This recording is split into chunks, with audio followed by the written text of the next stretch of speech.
Are you taking some kind of tour of city rooftops? We're live. Well, I wanted to capture kind of the natural, raw essence of things, so it felt less manufactured. Talking about Tobey Maguire. Mm-hmm. Pretty natural. Yeah, Tobey Maguire dialogue from an Easter egg of the 2002 PlayStation 2 Spider-Man game. It's October. And being October, it is time for it's Simpsons season a little bit. More specifically, it's Treehouse of Horror season. But Simpsons is also just a big autumn show for the two of us. Just stays on repeat this time of year. Mm-hmm. Yeah, it's a very there's a nostalgia component to it. I remember. Yes, we got a Simpsons kind of ironic Simpsons shirt there. I've got one too. I've got my Simpsons Beatles revolver shirt. I've got some Homer pajama pants. I've got some Krusty the Clown socks. So, 'tis the season and all. There's a nostalgia aspect to it. I remember watching the new seasons when they came out when I was a kid because my dad was a big Simpsons fan. He introduced me to it.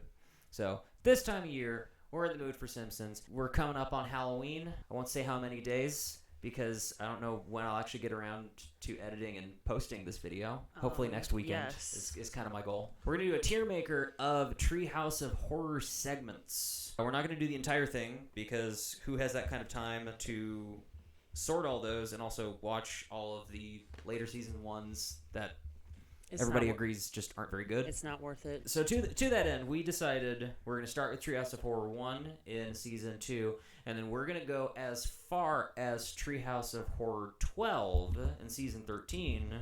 Reason for that being, do you want to explain, or should I? Yeah, well, it was your idea. There was a Treehouse of Horror DVD that had Treehouse of Horror 5, 6, 7, and 12. I can overlay it was just like the a DVD art compilation disc that we both grew up with and watched religiously. So, despite Treehouse of Horror 12 being past the golden age of Simpsons and just being kind of a random one to stop at, it just seemed it makes sense to us, just given how much we've watched that one specific episode on the disc. So that's where we're going. Arbitrary to you, perfectly logical to us, like everything else we do. Enough the preamble, enough the dilly-dallying around. We've got our TierMaker pulled up here. Also got, for personal reference, got the list of all the Treehouse segments over here on the screen. That is not being shown on OBS right now. You can't see it. No, I can't. It's a magic trick. Mm-hmm. Treehouse of Horror 1, Season 2. First segment, Bad Dream House. I'll just say off the bat, my favorite of the three in the first Treehouse. Solid choice. Ranking it, though, I'm going to go solid A, Bad Dream House. I'm feeling like that's fair. We have not written or planned this ahead of time. This is all off the cuff. We've talked about these episodes extensively, but not... We haven't done it in so formal a setting. These are going to be pretty fluid. There could likely be some shifting as we go. Probably. We're kind of just shooting from the hip here. We're not taking this too seriously. We're doing this just for the fun of it. We're doing it for the love of the game. Bad Dream House. Maybe my favorite of the three in the first one. I think it's mine. It's really fun. It's either Bad Dream House or Hunger the Damned for me. I feel like A is perfectly fair. I think a strong, solid A, like a good 89% on the cusp. I have a feeling that the A tier is going to get really oversaturated. A tier is going to be really thick by the time we're done with this. By the time we're like halfway through these, we might need to do a little sifting, and we might have to make some micro tiers or something like that. Cross that bridge. Yeah, when we get there. All right, Bad Dream House. So for a start, just shooting from the hip, you're going in the A tier. Favorite joke, we'll see if we do this for all of them. But yeah, favorite joke has got to be Homer on the phone with the realtor saying, "You didn't say it was on an Indian burial ground. No, you didn't. Well, that's not my recollection. Okay, well, goodbye." Hangs up. He says he mentioned it 4 or 5 times. That might be my favorite joke in the entire episode. It's just a really funny episode, and I think especially being so early in The Simpsons Season 2, the family feels pretty true to their characters later on, I think. I think just the family dynamic they really nailed for what they would eventually grow into when they were still fleshing out the family. I think it just feels really, really accurate to what authentic. I know of The Simpsons to be from like the golden age. Yeah. Yeah, it feels like they had a lot of the character beats down. Like Marge is really funny. It's just good. It's fun. And the house is just hilarious. I'm not sure who does the voice for the house. Oh, that's Harry Shearer. That makes sense. I hear that now. I feel like in Treehouse of Horror 1, I feel like in the first Treehouse of Horror, they were making a much stronger push for it to feel more authentic to horror as a genre rather than the Simpsons spin on horror. These are horror stories, and many of which are like either directly derived from pre-existing stories or just tried and true tropes that they've just inserted the Simpsons characters and the Simpsons world into. Like, Treehouse of Horror 1 and the earlier Treehouse of Horrors feel... Treehouses of Horror, perhaps. They feel more like an homage to something like Tales from the Crypt. For sure. Whereas by the time you hit, like, Season 5, Season 6... it's feeling more like they're just kind of telling their own original stories rather than doing an homage to something like Tales of the Crypt, Twilight Zone, various anthology series. With like the music, the James Earl Jones cameo, a lot of like the gore, like the blood in the house and everything. Yeah. And like the sequence where they're grabbing the weapons and everything. It feels like they're trying to be scary. Yeah. It honestly is pretty scary, especially compared to like the later episodes where they're going more comedy that's kind of Halloween related. Those first few do genuinely feel pretty scary. Yeah, it's like the early Treehouse of Horrors feel a bit more like an homage, and then kind of the like classic era Treehouse of Horror ones feel more like lampoons. Bad Dream House, really good. Really is crazy that they bagged James Earl Jones. Season 2, so 1 season into The Simpsons. I mean, early days, not anywhere near what it is now, but it's still Simpsons mania. I mean, still Simpsons mania, huge. But it's just crazy, you know. And R.I.P. Bad Dream House, my favorite of the 3. Feeling solid A. Hungry or the Damned, first appearance of Kang and Kodos. We love Kang and Kodos. Yeah.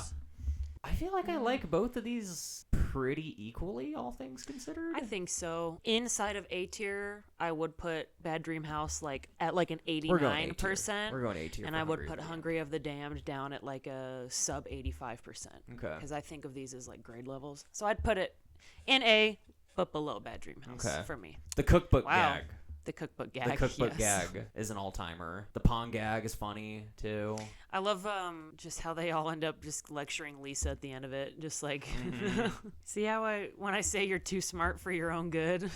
And the bit with the tractor beam trying to pull Homer up. Classic. And they need the second one. Classic bit. Good bit. Yeah, that's a good bit. Yeah, it's... Maybe Bad Dream House a little above Hungry or the Damned. I just really like Bad Dream. I love the way Bad Dream House looks. I dig the sci-fi vibe of Hungry or the Damned, but I'm a sci-fi guy. And you love Kang and Kodos. Yeah, even if this is very early Kang and Kodos. Like everything with The Simpsons at this point, it's pretty primordial. Like they definitely have not taken shape. Honestly, I feel like Kang and Kodos didn't really become kind of codified, fully figured out as like the Kang and Kodos that we know them to be until like Treehouse of Horror 6. Oh, not even then, because like not even 6, that is, because they only show up once in 6. Getting ahead of ourselves here. They only show up once in 6, and it's the Earth Capital gag. Yep. And even then, that feels more like early Kang and Kodos. I feel like Citizen Kang is the first time that it's like the Kang and Kodos that like we understand them to be. We should have mapped this out. Planning is for chumps. They give us obviously the dust on the book gag is great. So. They give us the Hitchcock dolly zoom. True. With that one shot of Lisa. That's true. That's worth noting. Solid A. I would say solid A. Yeah. I feel like probably a little bit below Bad Dream House. The Raven. This one's hard. I'm going to go ahead and opt for B tier on this one. Anything between B and C. It's not that I don't like it. It's just... It's a hard one to gauge. It's just The Simpsons do Poe. Yeah, and I love Poe, and I love The Simpsons, so it is good, but it just doesn't have as much flair as... And they do a great job with it. They do a great job with it. Like, and James Earl Jones, excellent narration, and excellent artwork. It's stylistically really great. It's just not as Simpsons-y as the rest. I feel like it speaks to how primordial Treehouse of Horror was at this point. And again, like I was saying earlier about how the early Treehouse of Horror feels more like they're doing homages to horror stories and horror tropes within the Simpsons universe rather than it being the Simpsons doing satirical lampooning anthologies of their own making. Literally, the dialogue in The Raven is just the text of The Raven. It is just Poe. There's only so much that they can work with there. There's only so much creatively that they can do. But that being said, like, I don't want to denigrate the work that they did, because within those really confined parameters of this is The Simpsons just doing a pretty one-to-one adaptation of an existing story, they have a lot of fun with it. There's a lot of creativity there, particularly in a lot of the art direction. Lots of visual gags, lots of puns. Dan Castellaneta and James Earl Jones are both just like Excellent. top of their game with the line reads. It's really impressive to do Poe dialogue in the Homer Simpson voice. It's honestly really impressive. Shout out to Dan Castellaneta, because he's portraying both the Raven protagonist as well as Homer. Like, he's portraying Homer portraying a character, and just a lot of skill as a voice actor, a lot of skill, a lot of talent to be able to deliver a line from a classic piece of literature, true to both the piece of literature as well as true to Homer Simpson depicting that. Because I remember we were watching this a few days ago, and I was just thinking, like, that's just such good voice acting. He's really great. He's selling the line both as the Poe character and as Homer Simpson, and as Homer Simpson as the Poe character. And also the animators do just an excellent job in this episode too. Honestly, all three of these are really great. I think Bad Dream House and the Raven stand out a little more from the animation standpoint, but the Raven also just looks so good. Mm-hmm. It just looks so good. There's so many funny little visual gags too. Yeah. They do find a way to make it funny. Yeah. They do a lot with it to make it more engaging and compelling and interesting than just like, oh, I read this in 10th grade English class, so like I'm a tune out. Another thing I really love about the first, the first 3, maybe 4 Treehouse of Horrors is like there's kind of a plot around the sketches. Like this one is like the kids in the treehouse telling the stories, and I love those little bits too. They they stopped the rapping segments. They stopped doing those at some point. I don't remember exactly which season they stopped doing them, but I really love the feel of those too. The kids in the treehouse telling scary stories, and Bart getting annoyed that Lisa's isn't scary. And I just think those are really cute. Yeah, they have they add a nice feel to it. Yeah, there's like the meta story on top of the individual stories being told. And I miss those when they stopped doing them. I get also that, it's more time towards the sketches themselves, but I do still like the little bits of the family telling a story or whatever. I think part of the reason why they probably did away with those rapping segments is just the writing staff. They were writing so much stuff. Like the way they tell it, like during the Oakley Weinstein years in particular, seasons 7 and 8, like every episode they had to cut like 1 or 2 minutes of content out of it because they were just writing so much. And so I think they probably just hit a point where the segments themselves were just so densely written that they just didn't have room for the housing segments anymore. And also too, they do special opening credits for the Treehouse of Horrors too. It's not just the regular couch gag, they're their own thing as well. So yeah, the Raven B, not as strong as the first 2 just due to the innate limitations of the format and the structure, but they do a lot with it, and there were definitely worse ones. So yeah, roughly Bad Dream House, Hungry Are the Damned, The Raven. Do we have a timestamp of how long that took us to get through? We are at 22 minutes. Jesus. Right. Okay, we're doing great. Moving on to season 3, first one is The Monkey's Paw. These are at least according to the Wikipedia titles, because they don't all, in the early ones, they don't all have title cards. Right. So we don't necessarily know what all the titles are formally. But Monkey's Paw, season 3. See, it's already starting to get complicated. This is already hard. I feel like we need to be more strict, or else, A tier is going to get too stacked. But it's like The Simpsons, and it's Treehouse of Horror Simpsons. I don't want to rank any of them bad because none of them are. Okay, I'll make a modification right off the bat. We'll move Hungry Are the Damned to a strong B. Okay. Monkey's Paw. I like that. I think of the 3 in Treehouse of Horror 2, I think Monkey's Paw is my favorite. Yeah, I would say for me it's between Monkey's Paw or Bart Zone. If I Only Had a Brain, I think is the weakest. I would agree with that. I would say a soft A. I still think Bad Dream House is ahead of it. I don't know. I guess I really have a big soft spot for Bad Dream House. I don't know. How do you gauge them? Because I don't know. Are we ranking them within the ranks too? Yeah. Roughly. Maybe. We might abandon it in I'm sure we will. 20 minutes. Because that's hard. Bad Dream House is successful in a way that Monkey's Paw isn't, in that Bad Dream House is definitely more authentic, like true blue horror than Monkey's Paw. That's true. Monkey's Paw is trying to be much more comedy. And it is. Monkey's Paw is really funny. Mm-hmm. The turkey's a little dry. Shit, yeah. I think A tier is totally fair. I think we can loosely order them within tiers. We could maybe move the Monkey's Paw to the front. I got it from that little shop right over there. Yeah. It's gone. Oh, no, wait. It was and the guy there. just like, hey. That might be my favorite gag in the episode. And I also, again, another thing with Lisa is like Lisa doing the like correct thing and everybody getting upset with Lisa for like trying to do the correct thing. I wish for world peace. Lisa, that was very selfish of you. And I love the gag of everyone throwing their weapons into like the fire. Yeah, like Krusty's got like 6 different weapons on him. Could maybe put it above Bad Dream House. All right, I'm gonna do that because they are primarily supposed to be comedy more than horror. And I mean, of the 4 that we got so far, Monkey's Paw is hands down the funniest. Oh, absolutely. Bart Zone. I'm feeling B on that one. Yeah, very clear Twilight Zone homage.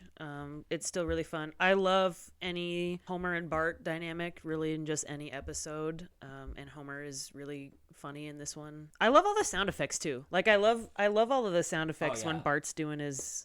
I don't know. It's just got a really good fun sound. The, like, stretch noises and the like little pop and the and stuff. I love the bit where they go to like family counseling as if that's like gonna solve any of the problem here. Well, it's really great that Bart did that. Obviously, like the central ending gag that it ends on a happy note of Bart and Homer having like a breakthrough as father and son. It's kind of cute and wholesome. And that's like the nightmare aspect that wakes Bart up because the wrapping context whatever of this is like they're all having nightmares after trick or treating after eating way too much candy. Yeah.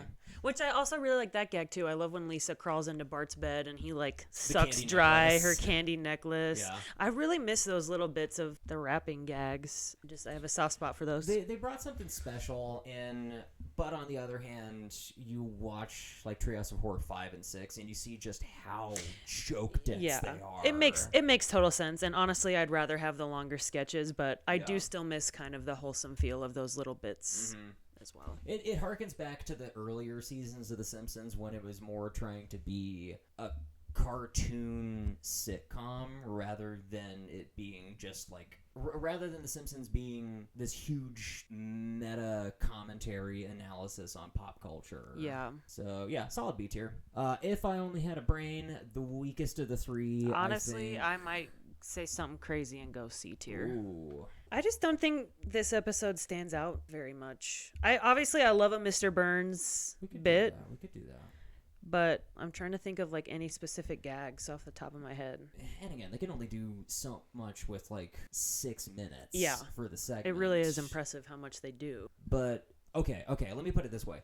If that segment had been done in season 7 rather than season 3, they would have done so much more with it. Yeah, probably. But I feel like the concept and the potential of the concept is underserved. Yeah. I feel like just not quite enough is done with such a layup concept of let's do Frankenstein, but it's Mr. Burns cannibalizing Homer to create the perfect, most efficient, obedient employee. And the initial gag is funny that Homer's just like chilling in a grave too.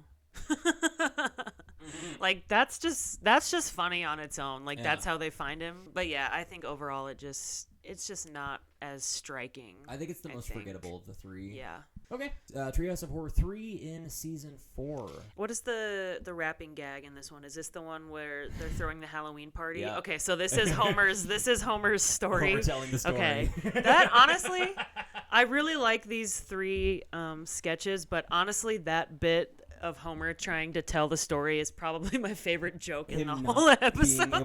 Him not being able to keep track of his own story that he's telling. It's so funny. God, and he gets so mad too that the kids like aren't finding it scary and aren't getting it. Like he gets so upset about it. That is my favorite joke in the whole episode. Clown without pity. I think this is my favorite of the 3.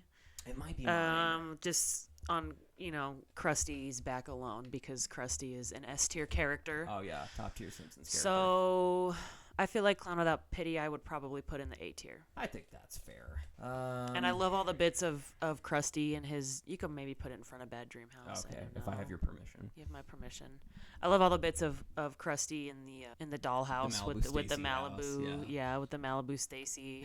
And he's just Krusty's just great. Krusty's one of the greatest characters. So I think that's what makes this. This sketch is so great because it's two of the funniest Simpsons characters. It's just Homer and Krusty. Mm-hmm. It's like, this is all I ever want. Yeah, who obviously never interact that much. They really don't. Outside of like Homie the Clown, which unsurprisingly one of the best. One of the best episodes. And also just the gag that there is even an evil switch on the Krusty doll is just funny. I love. Oh my God. Clown Without Pity is so great. It's such a knowingly stupid Deus Ex Machina resolution to the story. It's such a screw the audience gag. Teleport. Wardrobe change. It's October. It's getting cold. King Homer. All right. I'm gonna be honest. King Homer is not one of my favorites. Same. I'm thinking C tier. It falls into the same trap as The Raven, where it's a reasonably one-to-one adaptation of existing source material. King Homer, they're obviously trying to do more comedy with it, whereas with The Raven, they were trying to do more of a proper homage. So King Homer has more jokes than The Raven, but I feel like The Raven is more interesting than King Homer. It's a weird juxtaposition. It's never been one of my favorites either. I kind of lose interest. Me too. And honestly, I don't want to say it's not funny because again, it's season 4 of The Simpsons, but it's just, it doesn't stand out to me as like being really funny like how Clown Without Pity is. Part of me always feels like King Homer was actually in Treehouse of Horror 2. It feels like it. It feels a bit more developmental. I mean, obviously, I think the funniest joke for me is near the end when Homer's trying to climb the building and is winded and then pans out and he's like one story up. That's a good bit. It just doesn't stand out to me. I love the Candy Apple Island joke. Yeah. Platform joke is good. Yeah, it's kind of underwhelming to me. I don't know. Maybe I'm missing it really something. Just doesn't stand out to me. Right. I would go C tier. Me personally, I don't think any of these are going to go below D. I feel like we might have to do some rearranging and make like an S and like an A plus and an A or something and take off the F because nothing's going to be an F and we're going to have a lot in the A. Yeah. So we'll figure it out as we go. We'll figure it out. We'll see how convoluted this gets.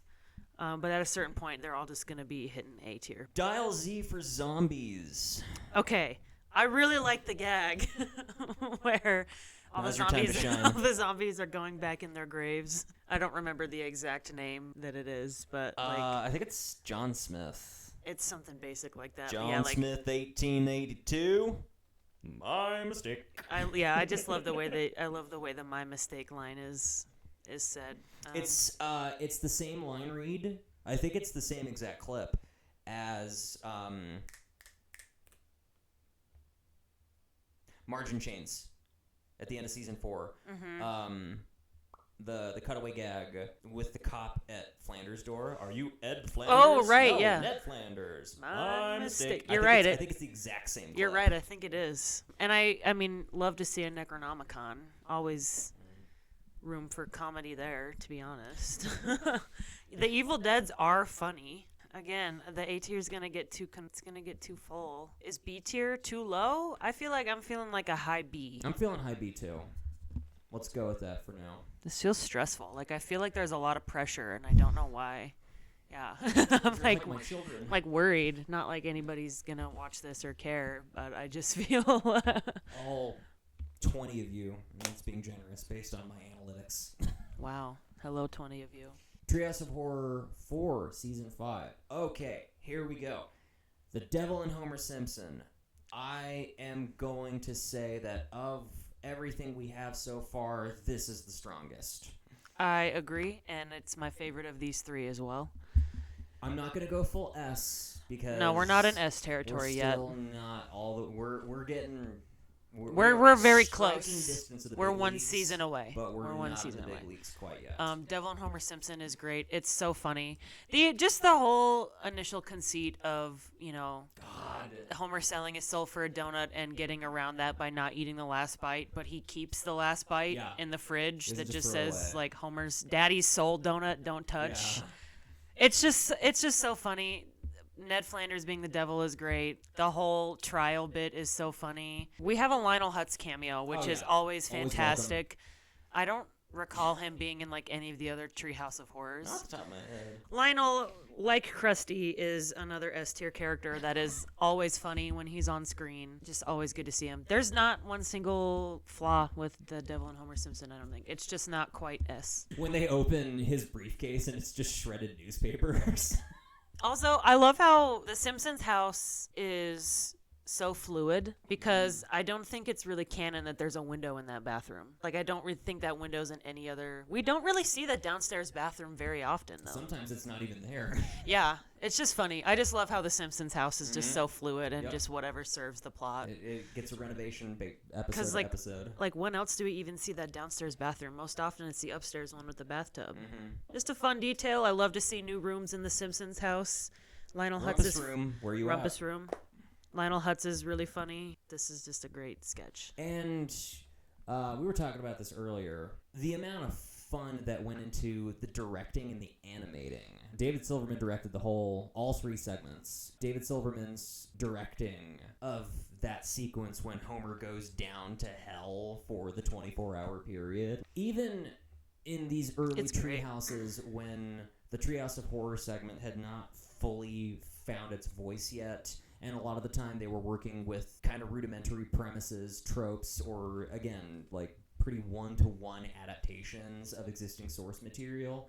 There's just so much artistry, so much pizzazz, so much fun to put into the storyboarding, into the art direction, into all these little details of the animation. That even when like the concept itself is a more rudimentary one, it's just so engaging and so fun. Yeah, like I love that bit when Flanders first sends Homer to hell, and he has a cane or something that he like raises, and midway through like raising it becomes like the pitchfork. Like it just looks really cool. And also the never ending donut gag is just really funny. Jokes about Homer just eating are always funny.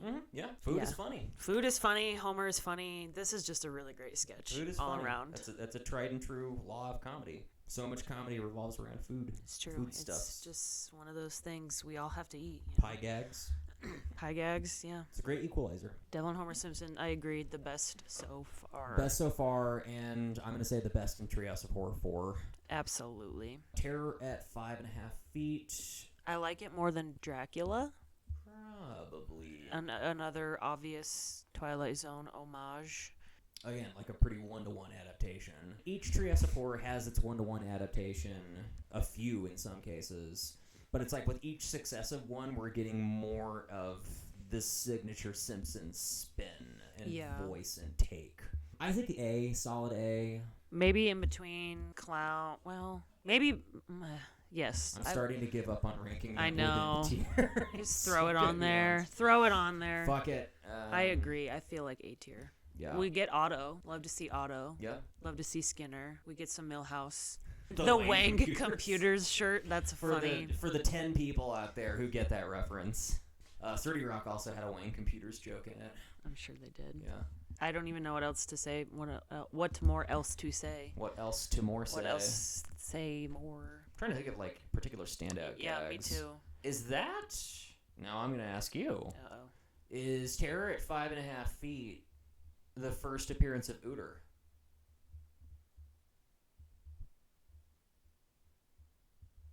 Would you like a lick of my flavor bar? You know what? Maybe. I think it because Mit Iodine. he obviously comes back in Nightmare Cafeteria, and he's in Lisa on Ice, which is the season after this. And PTA Disbands, which is also season 6. I feel like this might be the first episode with Ooter. This might be the first Ooter appearance. Not confirmed. There aren't too many of them. I'm not going to look it up. I'm just going to say it as... Roll with it. Ooter's funny. Ooter's a funny character. Mm-hmm. Yeah, I'm trying to think of any specific gags, and I'm drawing a blank. It's perfectly cromulent. Perfectly cromulent. Yeah. Bart Simpson's Dracula.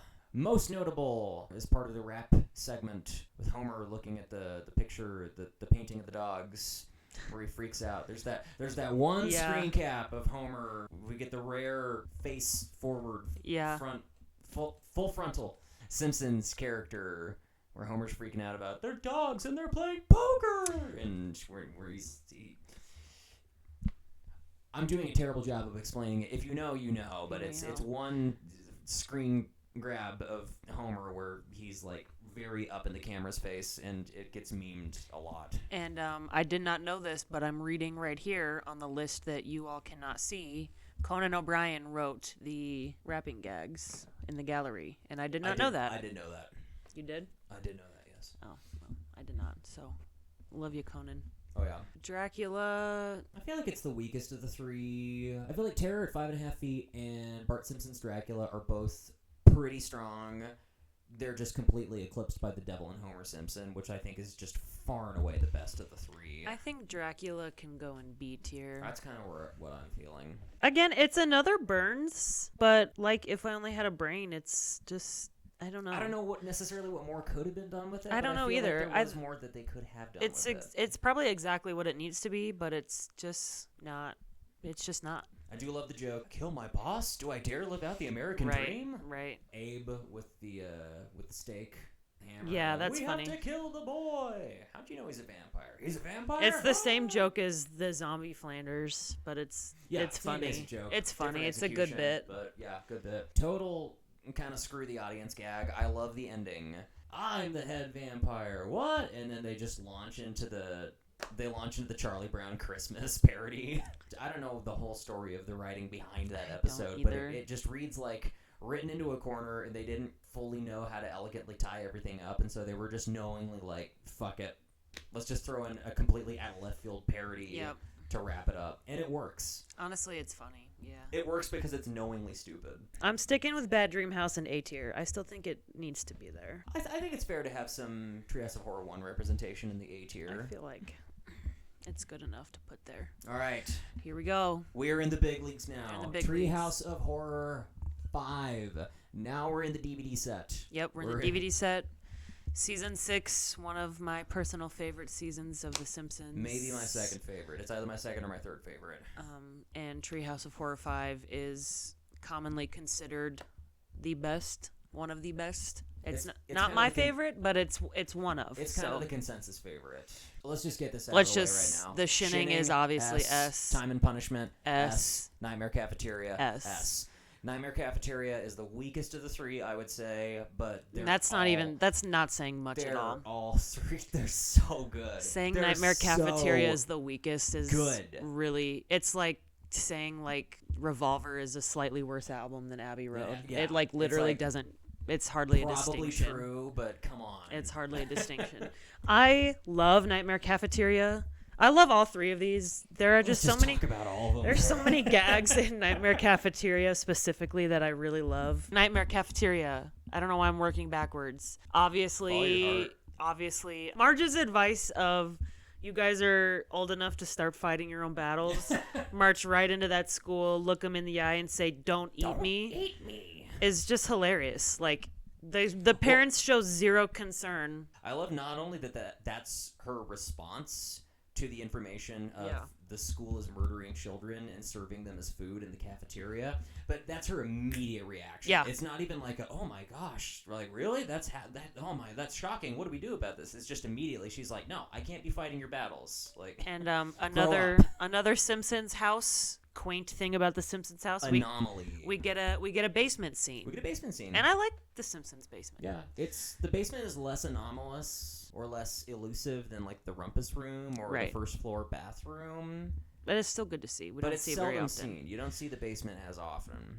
Honestly, one of my favorite jokes in Nightmare Cafeteria is just like a quick little kind of like sign gag when Mrs. Krabappel is reading the How to Cook Millhouse book. The Joy of Cooking. The Joy of Cooking Millhouse, right? Like. Why does that exist? Homework, eat a stick of butter. Why does that exist in this universe? And the picture of Millhouse on it is so funny too. Yeah, you just see like the top half of his head in the stock It's just funny. It's just funny.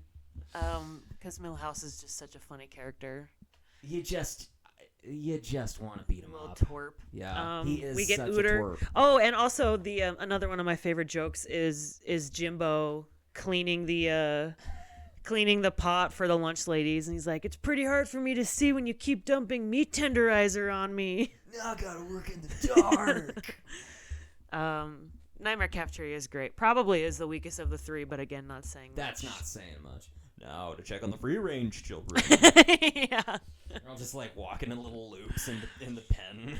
Surprisingly really gory really bloody. Like, how did they get away with that in, like, 1994? I do not know, because it is truly very, very bloody. It's extremely very gory.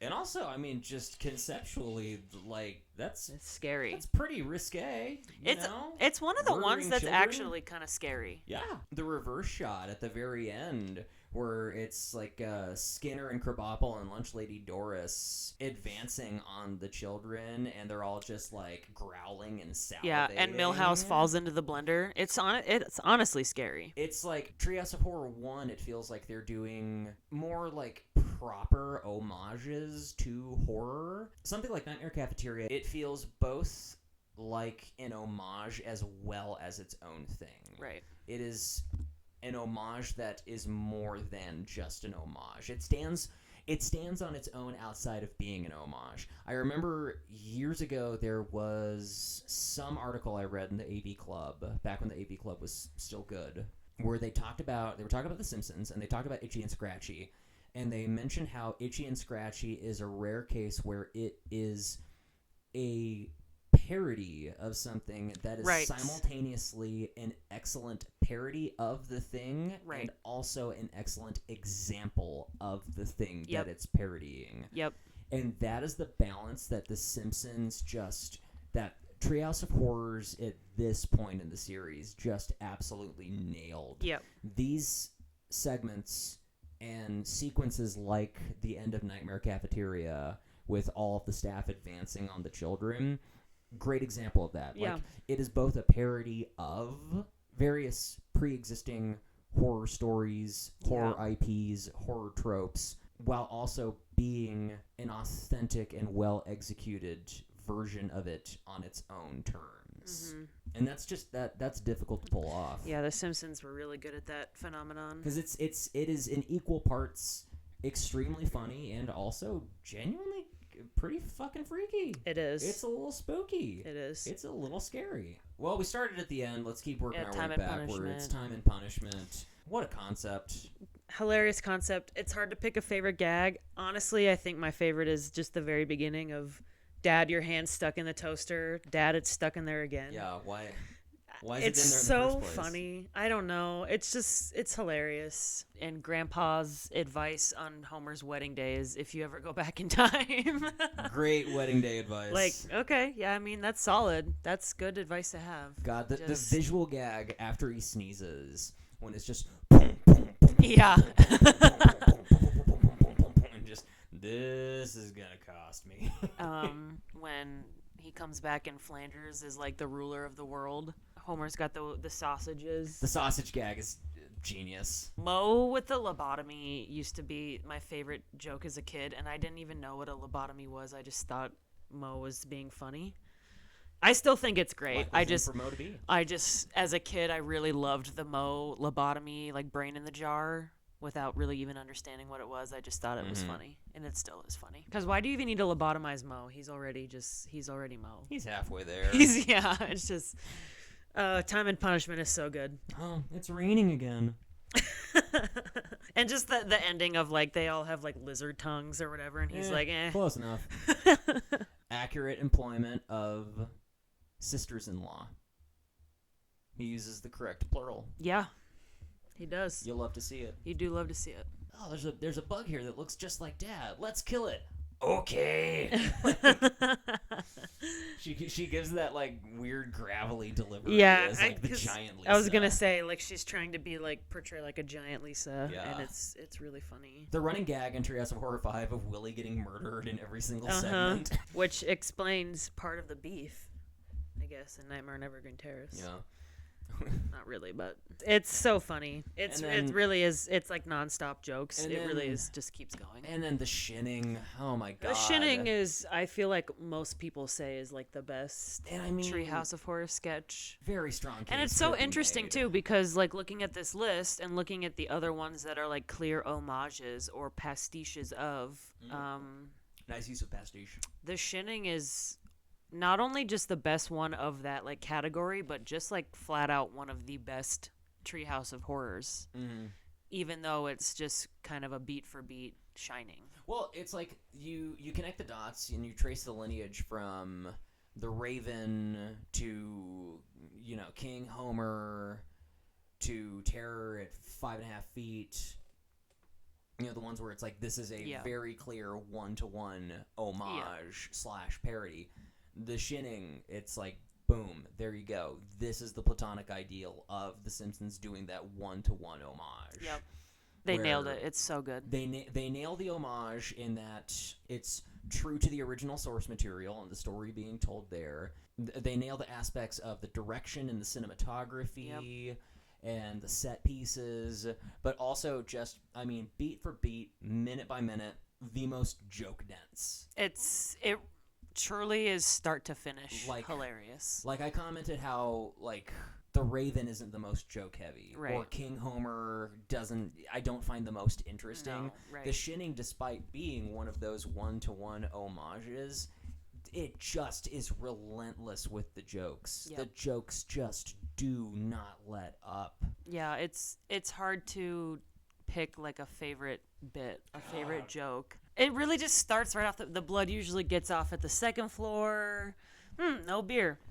Not it's a drop just in the house. Not a drop in the house. I've always just loved when Marge stumbles upon Homer's typewriter and it just says "feeling fine." I love that like screen cap, that like shot. It's so funny. Well, the precision of it, like feeling fine, feeling with an apostrophe, period at the end. Dead center it's in just the paper. Funny. It's like the underlying implication that effort was put into that. Yeah. Like every single capital F, like it's all grammatically proper. It's like there was actual really funny. thought put into And just typing "feeling fine" on the center of Homer a piece is of funny 8.5 by 11. That has been that shot has been on and off my like Twitter header photo for like a decade now because it's just. I don't know. I've always just loved that one specific shot. I just love it. I don't know what I don't know what exactly. My gun to my head, my favorite gag in The Shinning might be when all the ghouls and monsters drag him out of the walk-in. He's totally content to stay in there eating. Well, yeah, he's totally content to stay in there eating, but we already know that he struck the deal with Mo, and Mo alludes to like the other ghouls and and you could kind of just write that off as like, okay, that's something we're supposed to just like understand to be a thing. But then no, like we get the visual gag of they somehow break into the walk-in. The specific group of ghouls is funny. And it's like, oh, okay, so it's like we've got Freddy Krueger, we've got the Mummy, we've got the Wolfman, we've got Pinhead. Just like all of these like icons of horror IP, like the implication that like they all just hang out here. They're mummies all are always funny too. Yeah. Like a mummy's always a good bit. It's just why are they all here and they've all just ganged up to drag Homer out to get him to act out on this promise that he made. Marge first dropping Homer off, or like dragging Homer into the storage room and just picking up the can of chili. Chili would be good. It's one of those what we were talking about earlier. It's one of those really funny Marge lines where it's just completely mundane. Marge is hyper focused on the mundane and matter of fact. Marge is so funny because she's always just saying the most like banal shit, and it's just funny every time. Yeah, it could be like the most high stakes situation, and Marge fixates on the most just humdrum banal thing. Your husband just tried to murder the family, but chili would be good for dinner.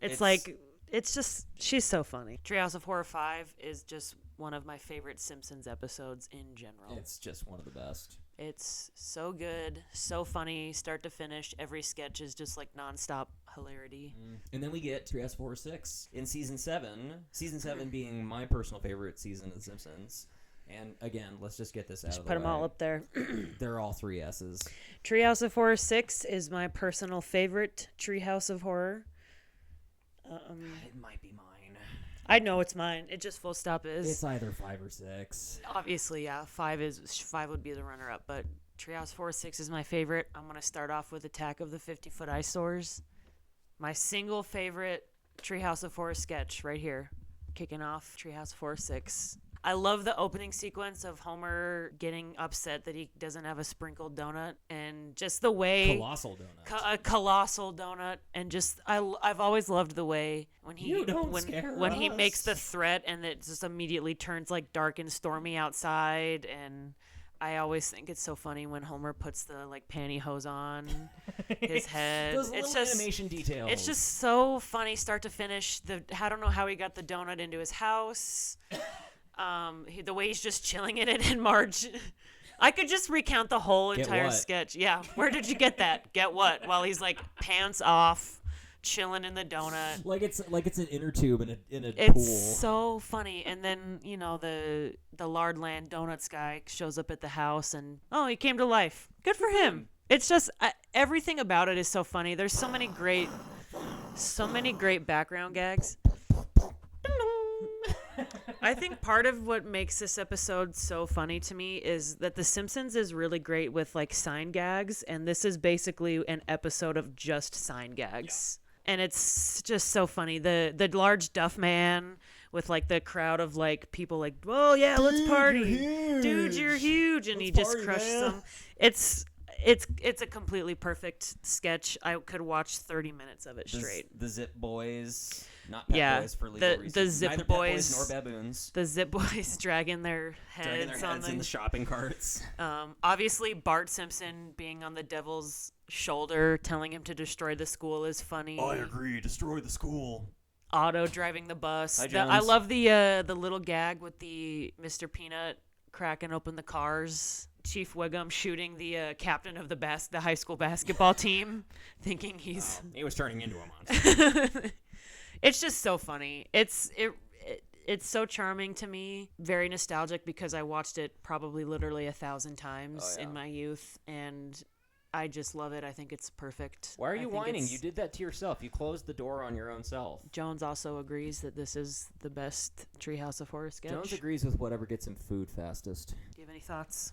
I mean, you summed up much of what I would have said. I didn't even mention the Paul Anka thing. Don't watch them. Watch them. Monsters. And you kids should have jackets. Yeah, why is Paul Anka? It's just so good. And then the lone Kang and Kodos cameo. When the donut comes flying down the street, they've got the sign that says Earth Capital, like they're hitchhiking. It's so good. That's my location on Twitter, on my Twitter account. That's where we are. Earth Capital. Truly my single favorite sketch, and this Treehouse 4-6 is like one of my like top 5 favorite episodes of The Simpsons. See, here I was thinking that the A tier was going to get super crowded, but S is just on the backs of these two. S is holding it down. It'll start to die off soon. We're at the peak. 5 and 6 are the peak of Treehouse of Horror. Also, I love how this one is like, I mean, as far as I know, like completely a unique story. Mm-hmm. Like, it's not like any particular source material. Yeah, it's even fantastic. There on the Wikipedia page, it says like under the parody of NA. Not applicable.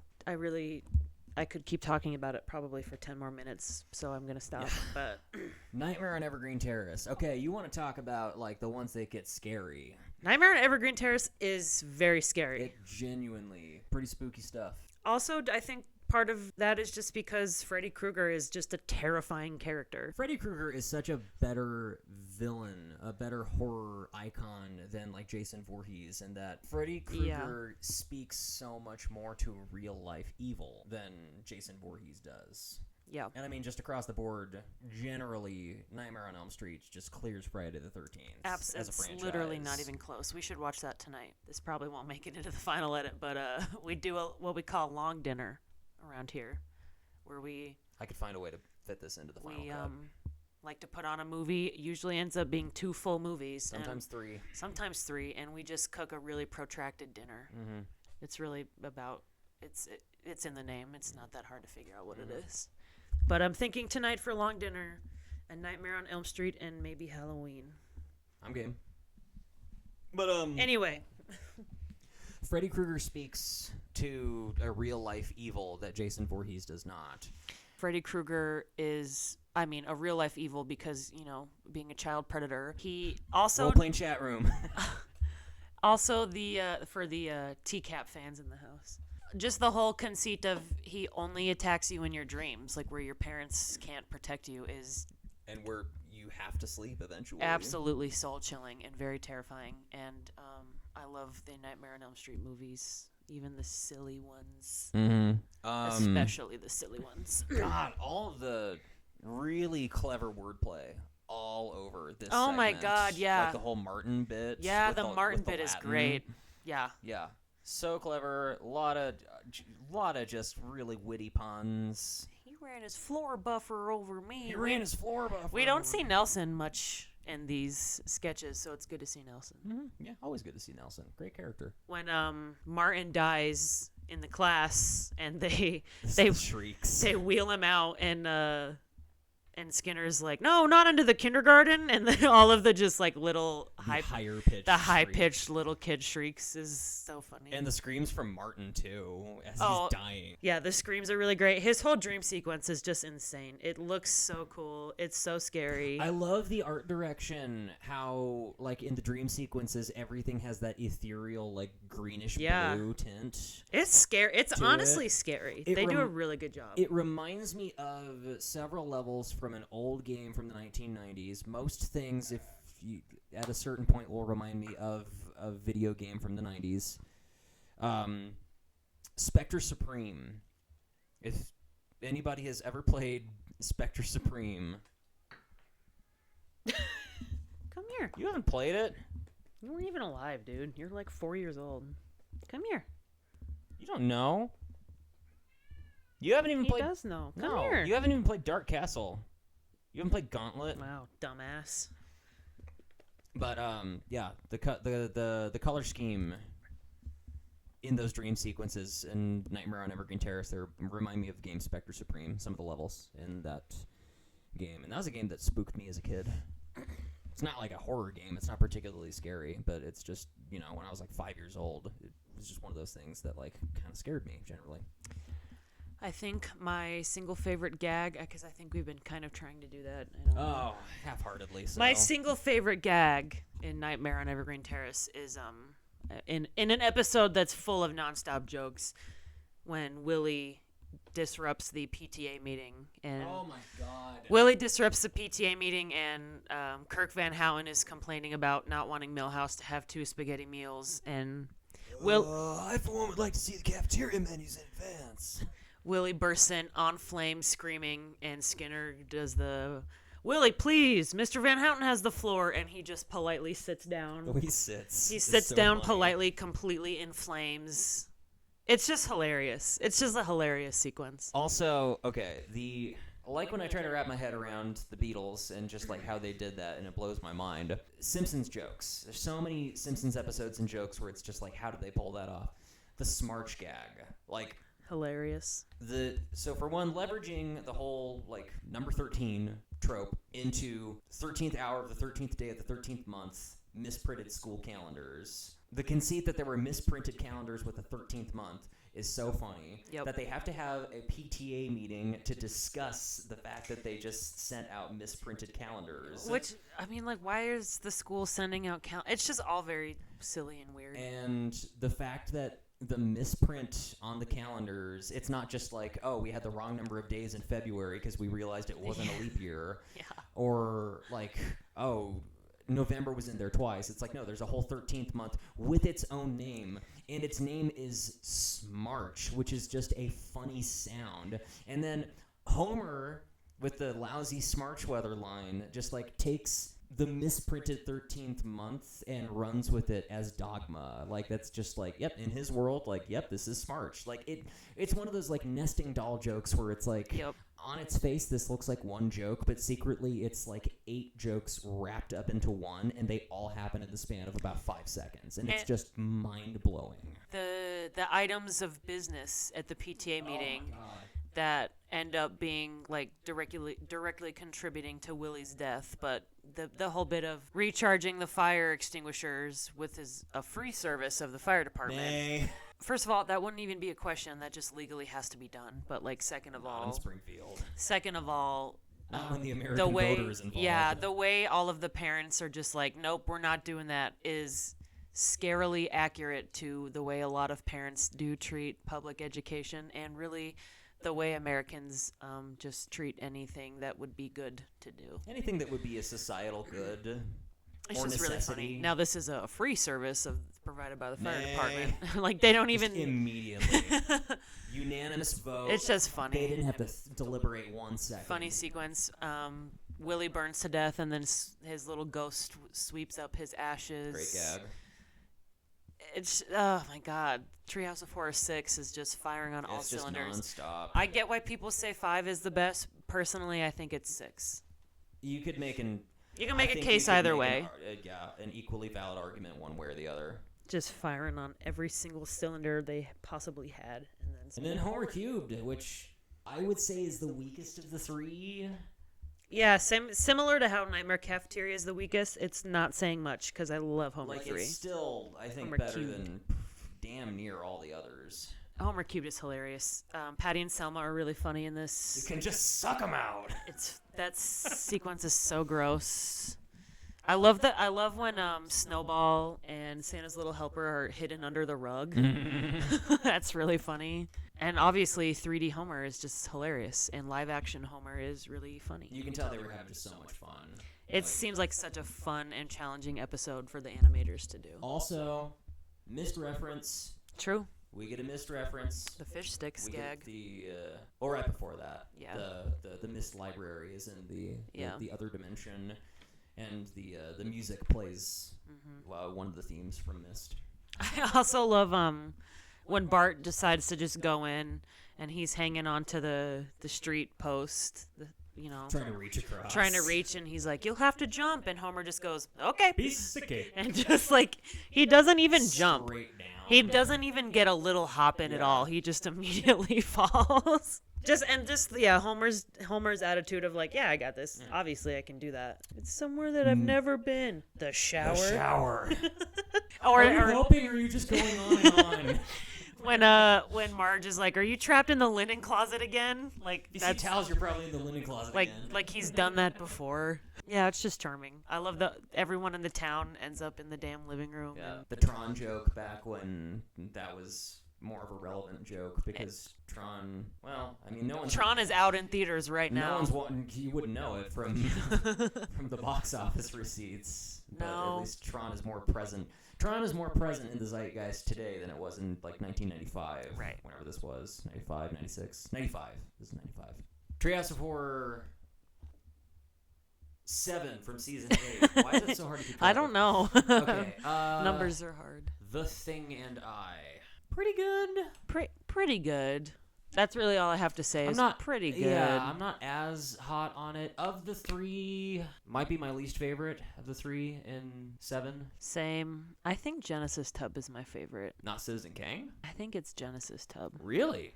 I don't know. Citizen Kang is also great. Either way, The Thing and I is not the favorite. Thing and I, light A, I'm feeling. Yeah. There's a couple of gags that I really love when the kids tell Homer and Marge they went up in the attic, and again, going back to Marge just focusing on the mundane. For the pragmatist. Marge's reaction is, "You kids went into the attic? I am very disappointed and terrified." And just Julie Kavner's line read on that is so good. So good. I love Marge. Big Marge fan. Oh yeah, everybody loves Marge. Also, obviously, the Dr. Hibbert punching through the mirror gag. That's a good gag. Has been memed to hell and back. It sure has. And rightly so. Good. Also, it is just funny that Bart is the evil Bart, because just like, of course he is. We think we saw Hugo at the airport. He was boarding a plane to Switzerland. I don't know why they fucking checked the airport at all. Well, they went to Radio Shack, too. Like, why? Yeah. A good balance of comedy and effective horror. Yeah. Not as good as, like, Nightmare Cafeteria or Evergreen, Nightmare on Evergreen Terrace, but still good. I mean, still it is solid. good. Yeah. I don't mean this... I don't mean that it's bad by any means. It's obviously an A-tier episode. I think The Thing and I is the most ho-hum segment we've had since Treehouse of Horror 4. Yeah. The segment that's the most like, yeah, it's pretty good. Yeah, Genesis Tub, I'm going to say I like more than The Thing and I agree. I don't think it's S tier, but it's definitely A tier. Yeah. Genesis Tub is so funny. I don't even know how I'd sort these. Here, maybe? I don't know. Who knows? Yeah, and I maybe would put Clown Without Pity above Monkey's Paw, but that, I don't know. I don't even know if we need to get into that much specifics. That's maybe how That's a later video. That's Halloween 2027, because this won't come out until next year anyway. We'll see how fast I edit this. I got a lot on my plate right now. I'm not doing any of the editing, so. I love the She'll Need Socks. She'll need socks, too. I'll get socks. Great Hank Azaria line read on that. Yep. My favorite joke is either the socks one or the waffle iron bit. Oh, right. Yeah, the waffle. These aren't waffles. These are just square pancakes. Waffle iron's been in the shop forever. Like, what shop? Yeah. Like, what shop? It's such a funny non sequitur of a joke. Again, it's just Marge saying something really mundane and banal, but really funny. Because why...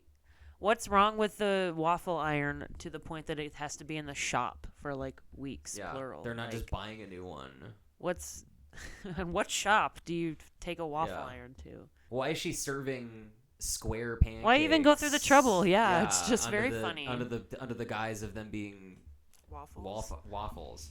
There's just a lot of layers to it.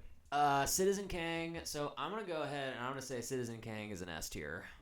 I won't disagree. That's my verdict. I won't disagree. Citizen Kang is really great. It is really, really funny. Really just combining horror with comedy with politics. Mm-hmm. Abortions for some, tiny American flags for others. It's just, it works on a lot of levels, and I was always kind of the nerdy kid who, like, I found a lot of interest in more mundane stuff like that. Like, two different Don't cut that one. Two different treehouse segments. I don't know how I got horse out of that. I don't know either. Two different treehouse segments. One that would be all like fantastical about goblins and ghouls and monsters and magic and all that, and then one about like politicians. And the one about politicians, the one like more rooted in reality, the more down to earth, more grounded one was the one that I just like found more interesting. I also love when they do the like Bill Clinton voice. I don't know who does that. Phil Hartman. It's really, the Bill Clinton voice is really fun. Yeah, Phil Hartman is doing Bill Clinton, and Harry Shearer is Bob Dole. That one I can hear for sure. Bob Dole doesn't need this. Bob, you know what? I think I changed my mind. I do like Citizen Kang more than Genesis Tub, but just ever so slightly because I do really like Genesis. What Tub. the hell is this? Some kind of tube?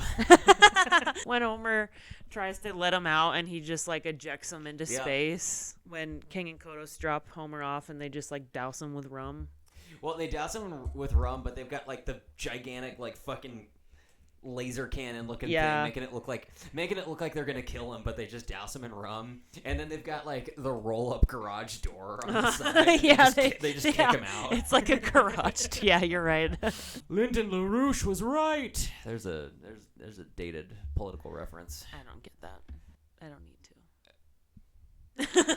to. To know the limits of one's scope is to be divine. Exactly. That's exactly what I was thinking. Yeah, something like that. But on that note, though, The Simpsons were really good at doing referential humor, but in a way that you didn't need to understand the reference for it to still be funny. A lot of shows, a lot of comedy falls really flat in that regard, where it ends up just feeling dated. But The Simpsons you're able to still like understand it's a reference, or maybe not even know that it's a reference, and it can still just be funny on its own. Seinfeld also is a good example of that. Now, Treehouse of Horror 8, Season 9. Here's where we're going to get some low ranks coming up. Yeah, we're out of the big leagues. In all, not that bad, but... No, I mean, it's still The Simpsons. 5, 6, and 7... And also, 5, 6, and 7 were on that DVD that we both had. Right. And those are commonly considered 3 of the best, if not the 3 best. So we're done with the DVD until 12. 5, 6, and 7, and then 4 also, I think, is really good. 4 is really good. Yeah, like 5 and 6 are the peak, and then I think 4 and 7 are like kind of on the outskirts of the peak. They're Yep. not quite the peak, but they're approaching the peak. Yep. We start with the Homega Man. Homega Man, genuinely, I'm inclined to put an S tier. I don't know if we need to. I'm not gonna It's go probably S. a strong A. I would give it a solid A. Like, I would put Devil and Homer Simpson in S before I would put Homega Man No, in that's S. a totally good point. Okay, I would put it like above Genesis Tub. Homega Man, I think I'd still probably put it. It's around Genesis It's around Tub. there. Homega It's a Man, strong, by a solid wide margin, the best in Treehouse 8. Yeah, definitely. And the it's best. not even close. Not even close. The other two, which we'll just get to. Homega Man is really funny. I will say right off the bat, I am not a huge fan of Treehouse of Horror 8. I think Treehouse of Horror 8 is probably overall the weakest one that far. Surprisingly weak. Yeah, and I think it's a big step down from the peaks of 5, 6, and 7. And season 9 is a pretty good season too. It's It's surprising how weak this Treehouse is. 9 is the beginning of the end. 9 is clearly like the golden age has ended. But I think season 9 often gets a bad rap. I think there are some really solid episodes in season 9 that don't get the recognition that they necessarily deserve, because people look at it as like, oh, this is the beginning of the end. You're doing it again. You're boxing yourself in. Jones keeps coming in and whining and then closing the door in a fit. Don't look at me like that. And then just locks himself in here because he's throwing a fit. Why do I have to do something about that? You did it to yourself. It's still cracked, dude. Anyway, Homega Man is very funny. I love the Tommy Boy gag because I love Tommy Boy, but it's also just funny. Homer's read on the movie is just, "Oh, Spade, why did you leave Farley in charge of the bees?" Like, that's just his takeaway. And is like, I think it's Hank Azaria voicing Chris Farley in that scene, but just like running around going, "Oh, oh!" It's so very good. funny. That's probably my favorite joke in the episode. But it's just really funny. Homer thinking he's the last man on Earth is very silly. The ending is a little... I'm not a huge fan of the ending. I think the ending is a little half-assed. I think it works better when it's just Homer. Yeah. I do love the joke of the, little Bart, little Lisa, little Marge, and they're all swinging the baseball bat. Uh-huh. And then, like, you get the clear, like, hit sound for Bart and Lisa, but then you get the whoosh sound for Marge. For Marge. And the rest. And it's like the pets and the TV. As if the TV's dead. Yeah, yep. It's really solid. You're right. It doesn't need to be an S tier. I don't know why I said that. I take that back. I don't know why I said that. I'm still going to take it down a little bit. Yeah, you know what? I feel like I was getting ahead of myself because now that we've talked about it, it doesn't need to be that high. I don't think it sticks the landing with the ending. 100%. You're right. It doesn't. But it's still very funny. The jokes land for the most part. Which I think is kind of a trend with the 3 in Treehouse of Horror 8. Is like the endings don't really... They're all kind of awkward. Yeah, and next we got Fly versus Fly and Easy Bake Coven.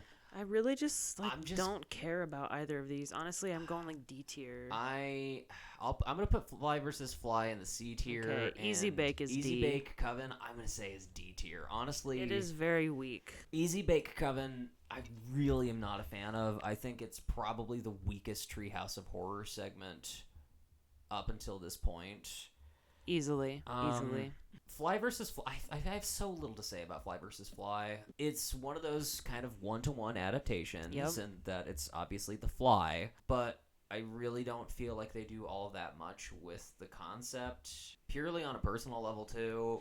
For me, for my stomach personally, Fly versus Fly is just a little gross for my blood. You're not into the gross stuff. I'm not. Well, it depends on the gross. I just don't like bugs. I'm not a bug.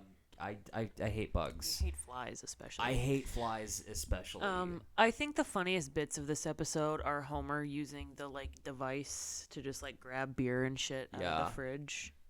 Yeah, again, Homer mundane, just the humdrum. Yeah, shit. Homer just misusing the portal or whatever it is, the teleportation thing. Okay, Homer just misusing that to just pee and grab beer is funny. And I do think the joke, maybe my favorite joke in the segment, just going off of memory. For one, just that a matter transporter is for sale at a garage sale. Yeah. That Professor Frink is holding. But when he's like, and there it is, the door's now closed. Oh my God, Jones. And now he's gonna whine about what he did to his own self. He's like, $5. and it only transports matter. That's a good joke. The stuff with Homer and the device are funny. The stuff with Bart is All just the like, Bart stuff just like... It's not bad. It's just like, I don't care. I don't really care either. I don't care. It's not that funny. It's not that interesting. And it's not funny or interesting enough to justify how uncomfortably gross it is. Easy Bake Coven, on the other hand, I think is just weak. I was mentioning this earlier today, but like after 8 full seasons of the show and Homer, and by extension the show, characterizing Patty and Selma as witch-like, here we have a Treehouse of Horror segment where they are actually portrayed as witches, and they do so little with it. It's very boring. Like it's a forgettable episode. So little happens. I like regularly forget about Easy Bake Coven. Like it's so forgettable. Yeah. There are so few jokes that stick with you. They're like I can hardly remember all of the plot beats of the entire segment most of the time. And again, like the ending where like the Flanders is give them the gingerbread men in lieu of the children, and then they realize, oh, this is better than kidnapping. We should make this a tradition. And then it's like, oh, and that is the origin of Halloween. It feels half-assed and rushed as an ending. And it doesn't feel half-assed in the way that the ending of Bart Simpson's Dracula feels. Like, that's a half-assed ending, but that's a half-assed ending because they were intentionally doing a screw the audience joke. Yep. Like, Easy Bake Coven, it feels like they were actually trying to stick a proper landing, but it just... They were trying to do something. It just feels lazy. It's forgettable and kind of boring. It feels tired. I'm struggling to even think of like funny jokes off the top. It's not even very funny. Yeah, the one joke that sticks out to me is like maybe the best in that segment is when they're taking Rod and Todd after Flanders does just like absolutely nothing to resist it, and they're like, "Don't blame yourself, Daddy. You did everything you could." Like that's a pretty good joke. And yeah, Flanders doesn't do anything at all. And also like that there's one joke that just like always sits weird with me because it feels just so out of character when Maude is like, "Oh, those horrible witches will make us. I'm afraid that they'll make us give into our carnal urges." And Ed goes like, "Ugh, that'll be the day." Yeah. It's like I get obviously the joke that they were going for, but that joke just feels completely incongruent with Ned. It feels out of character. Yeah. Because this is Ned who, in Milhouse Divided... Cornstarch. The cornstarch. It's good for keeping down the urges. Keeping down the urges. It's just weird. It's weird that, like, the implication is that, like, Ned is, like, holding a grudge and, like, angry about that. And also, it's just a weird thing. That he's horned up in the first place. That he's horned up in the first place. And it's also just a weird thing for Maude to say because, like, where did you even get that notion? It feels like... It's just very strange. That, to me, feels like the joke that was penned by a writer who was new to the writing staff. Yeah, gotta be. And had somehow never seen the show or something. Was kind of just, like... throwing in kind of an all-purpose joke into a setting that an all-purpose joke just doesn't really fit in because like it's season 9. These characters have existed for almost a decade. Yeah, we know who Maude and Ned Flanders are. Some of them for over a decade if they showed up in the Tracy Ullman shorts. Yeah. It's Treehouse of Horror 8 is very strange because Treehouse of Horrors like 9 and 10 are like pretty good, and Treehouse I think they're better than 8. Way better, and the Treehouses preceding 8 are obviously very great. So it's just strange how this one is just such a dud, kind of across the board for the most part. And it's very weird. Just randomly, I don't know why, just a little non sequitur, random thing, but the joke when Patty and Selma are making the witch's brew, she says, "Needs more eye of nude." You always say it needs more eye of nude. If it were up to you, it'd be nothing but nude eyes. I hate that joke. It's funnier before they say it'd be nothing but nude eyes. If they would have just ended it. Maybe, yeah. I think it goes on too long. I don't know exactly what it is, but I hate that joke. It just... I really do think it's funnier if it's just, you always want more eye of newt. You're probably right. Because it's just the if it'd be up to you, that's just like it's just clunky. It's it just does. We already had the punchline. We already had the joke. Is just it's dragging out the punchline of like a B- level joke. Maybe that's why I don't like it. It just feels awkward. It just feels too clunky. long. It's too clunky. long. Yeah. I've always hated that joke. I don't mind that joke, but I always forget that it goes on that extra like sentence. Yeah. Because it just doesn't feel right. It could have worked better if it was written a little punchier. I really think if they just didn't say that it'd be all I have knew. If they just didn't say that, Maybe it would have. That's it. Because it's just a weird line. It's just awkward. Maybe that's the thing that I don't like about it. But yeah, anyway. Like most of the time when I dislike something, I like to think about it and analyze it and have like a really concrete rationale or justification as to why I don't like something. That's one that just like all this time, every time that joke happens, I'm just like, God, I hate that joke. And it's like, I don't really know why. And, maybe it just is what it is. Poe Body's nerfed. I can't justify every single thing that I feel. Somehow we've spoken more about Easy Bake Coven than I thought we were going to. Yeah. Well, I don't really like it. Favorite I don't really like it. And stretch. I like season 9 of The Simpsons, generally speaking. And again, it's just strange how much of a dud Treehouse 8 is comparatively to like 5 through 7 and like 9 through 12. It's just very weird. It feels out of place. Because I am gonna say, as we transition into the next ones, that I think Treehouse of Horror 8 is a dip. I think the few that come before it are obviously stronger. I mean, they just are. That's the consensus opinion. And it's just true. But I think that the few that follow 8 are stronger, too. Like, way stronger. Treehouse of Horror 9. Treehouse of 9. Treehouse of 9. Treehouse of 9. The king of nines. Treehouse of Horror 9 is really strong. I think it's strong. I love all 3 of these sketches. I have a soft spot for it because that was my first Treehouse of Horror that I ever saw when I was a kid. I saw that like when it was new, when it had just aired. So I have a soft spot for it for that reason. But even outside of that, I think in terms of like joke per minute ratio, it's funnier and punchier than 8 is. And I think conceptually the 3 vignettes are on the whole stronger than the 3 in Treehouse of Horror 8. I agree. Homega Man is great. Mm-hmm.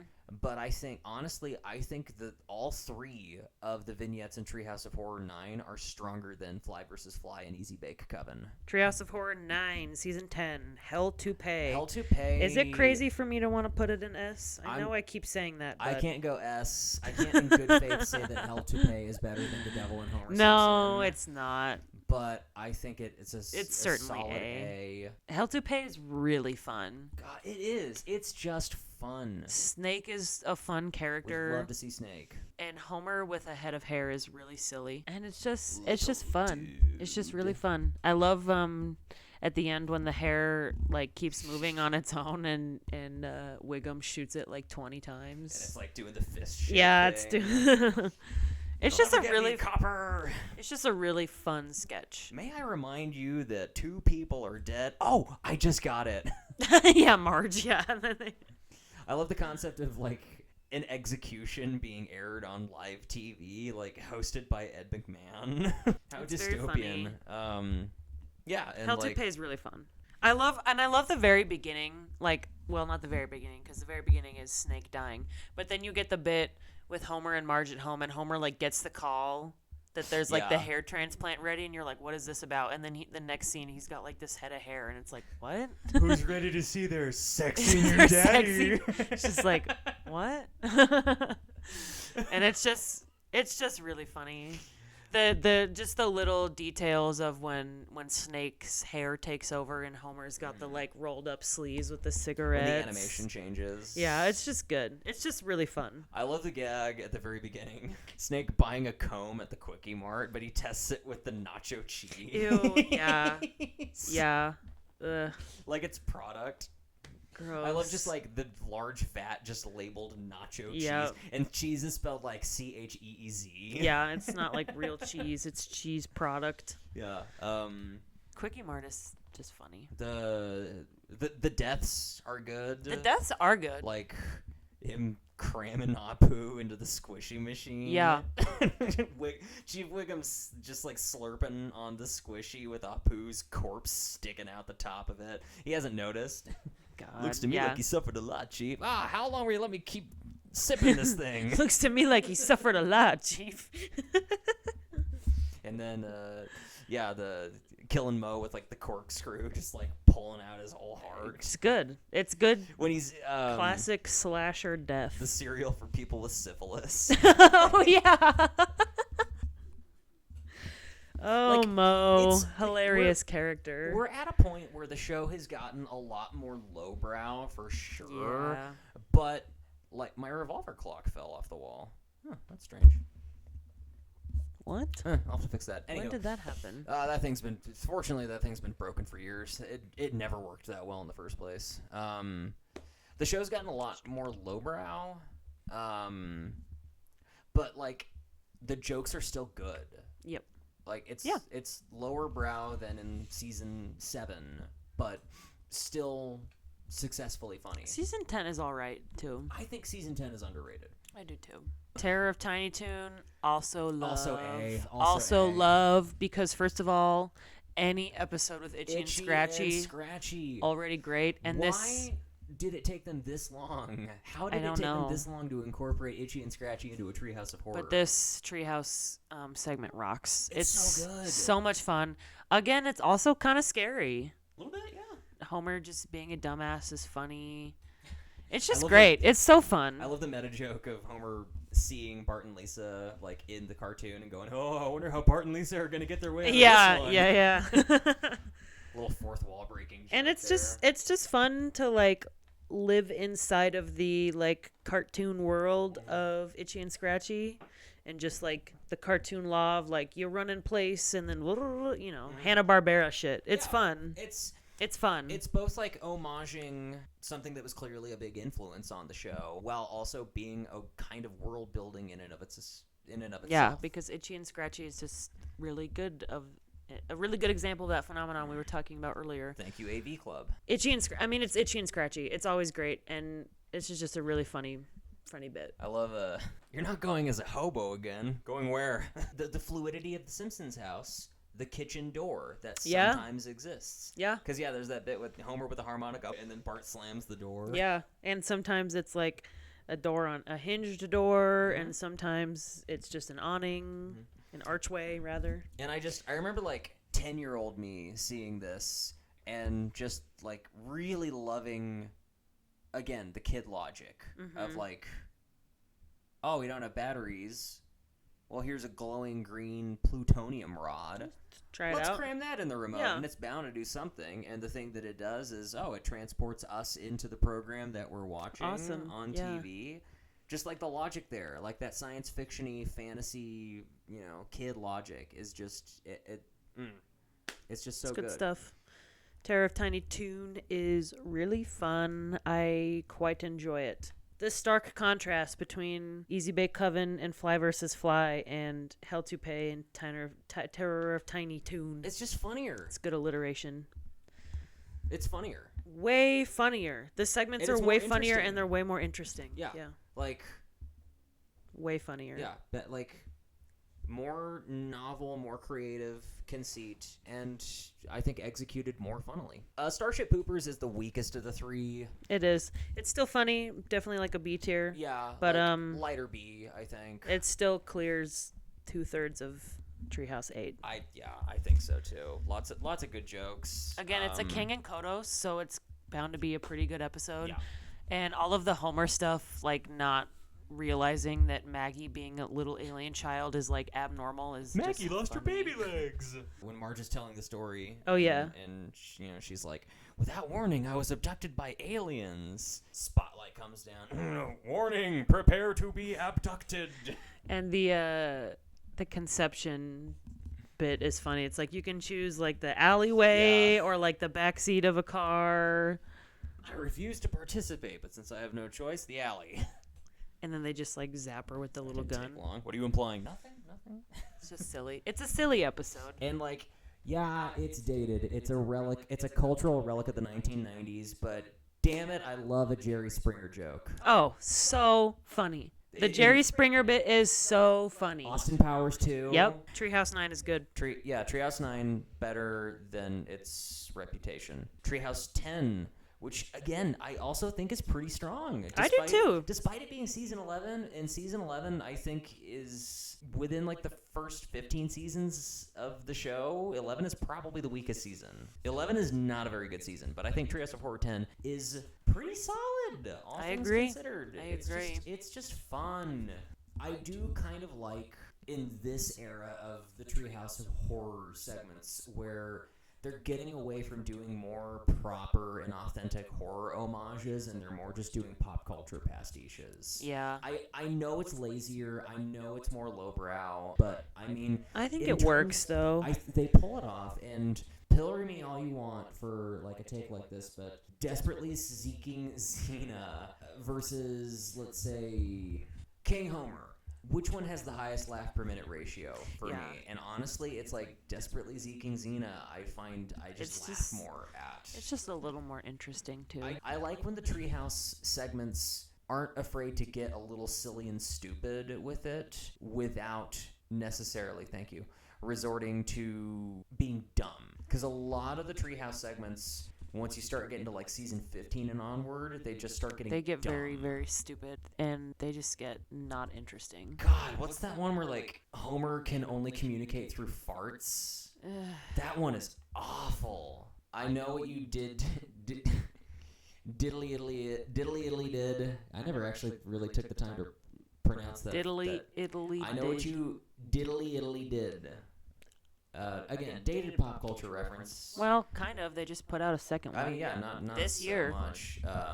But yes, big 90s movie that kind of nobody really watched past the 90s, I feel like. Even then, this would have been a few years after that movie came out. Oh, yeah. But there were sequels. I watched it because I love Freddie Prinze Jr. and 90s slashers, so I've seen it a couple of times. Sarah Michelle Gellar? Yeah, I'm a fan. I did watch the second one. I have not watched the recent one. Not relevant. I like this sketch, though. I would say... Diddly! Solid B, I would say solid B. It's one of those where, like, I know what you Diddly-Iddly-Did, Starship Poopers, Desperately Xeeking Xena. Like, these are ones where it's like, shut your brain off and accept it for just the pop cultural relic of the past that it is, and just enjoy some dumb jokes. Yep. And on those terms, I think it's successful. When Ned is dead and Homer is acting for Maude as though... Oh, as Flanders is still alive? Yeah, as though he's still alive. That bit is so fucking funny to me. And he keeps trying to, like, stage Flanders' death so that Maude will see it. Also just the idea She's that, just like, oh, hey, Ned. Like, it doesn't even phase her. Your late-night fog walks, yeah. But him doing the little like, power jog in the beginning. The, like, the conceit that, like, that's Homer's idea of an impersonation of Ned. Yeah. It's silly. It's lowbrow humor, but, like, it's silly, it's goofy, and it's fun. Again, I was just saying, like, obviously this is a very clear reference to I Know What You Did Last Summer, but you don't have to have seen I Know What You Did Last Summer. It's just... It works on its own. It works on its own. Mm-hmm. Like, obviously it's... the premise is just understandable on its own. It's just pretty straightforward. Whereas some of the way late Treehouse of Horror God. ones, where they're like, it's even more of a one-to-one analog than like King Homer or The Raven. It's like, really bad. Like that bullshit Stranger Things parody. That was just so bad. Or when we tried to watch that White Lotus one. Yeah, it's like... We didn't even make it past the title sequence. It was that bad. No, and they don't stand alone. Exactly. That's where I was going. Yeah, they don't stand alone on their own. It's very much like, you watch those and it's like, this is very... beyond blatantly obviously a parody of a very specific thing at this very specific moment in time, and if you're not familiar with that thing, then there's really not going to be anything that works for you. And like, obviously, yeah, I Know What You Did Last Summer, dated reference, but you can watch it without having to see I Know What You Did Last Summer. But yeah, like the Stranger Things one is like, it kind of doesn't land if you haven't seen Stranger Things. That's all it's got going for it. It's and just they get I know so what you bad. Diddly-Iddly-Did. Like, they still loop in just like some kind of generic werewolf stuff into it too. So at least there's some kind of all-purpose pop culture toehold that you can latch onto. Desperately Xeeking Xena, I feel like is also B tier. It's enjoyable. I enjoy it. Comic book guy is funny. The Collector, Stretch Dude, Clobber Girl. We love a superhero. Less than Hero, the drama episode. Desperately Xeeking Xena. We've been filming this for some time. 2 hours and 7 minutes. We just have things to say. Desperately Xeeking Xena. I actually don't have much to say about this episode. It's fun, the Xena but that's stuff is obviously really dated. That's definitely going to be a case where, like, if you don't know what Xena was, there's going to be a barrier for entry there. That being said, thankfully, the Xena stuff is pretty secondary to the core plot, because the core plot is not so much this is a Xena parody, because it doesn't take place in Xena times. The land of Xena. The land of Xena. It's a superhero pastiche. Yep. Stretch Dude and Clobber Girl. Comic-Con segments are always funny. Comic book guy as the villain is an inspired touch. Keeping all of the actors in like plastic is funny. And again, Comic-Con segments are always funny. God, complete non sequitur joke, but always one of my favorites in that one is the care for a Rolo, sweet Xena. Like what? I love that joke. It's okay. It's not great. Life's a Glitch, Then You Die. I'm gonna say that's probably the best. I agree. I really like Life's a Glitch, Then You Die. I mean, like, dated premise again because it's all about Y2K, but at least like that's not like a pop cultural reference so much as it's just like that is a thing that actually happened. Even if you don't know what Y2K is. I think it's like high B, yeah. Even if you don't know what Y2K is, just the premise of like your technology is becoming sentient and turning against you is like... Which Futurama also did. Futurama also did. It's also just ever present just with the rise of AI. It's extremely timely. It's always timely. It's always timely. Yeah. And it's just funny. There's a lot of really funny bits. Krusty's pacemaker being set to Hummingbird as if that's like a modifiable option for a pacemaker. It's also funny that Krusty has a pacemaker. Yeah. Marge obviously watching the like jet engines fall in her yard. Again, another Marge mundanity. There goes the clothesline. Yeah, talking about who's gonna pick all this up. Like that's what she needs to be thinking about. Yeah. Marge is always focused on like the most small scale pragmatic thing. There's a whole second spaceship that's just going straight to the sun. It's got Tom Arnold and Rosie O'Donnell and Tanya Harding on it. When Lisa finds out that she's like a passenger on the first ship, and they're like, "You can take one guess," and she immediately is like, "Mom." It doesn't even like, Mom. Yeah, and like the lead up with Hank Azaria is like, "This is always hard. This is a difficult choice, but you can only take one parent with you, Mom." Yeah. Which, like, obviously. And Homer and dumbass Bart get stuck on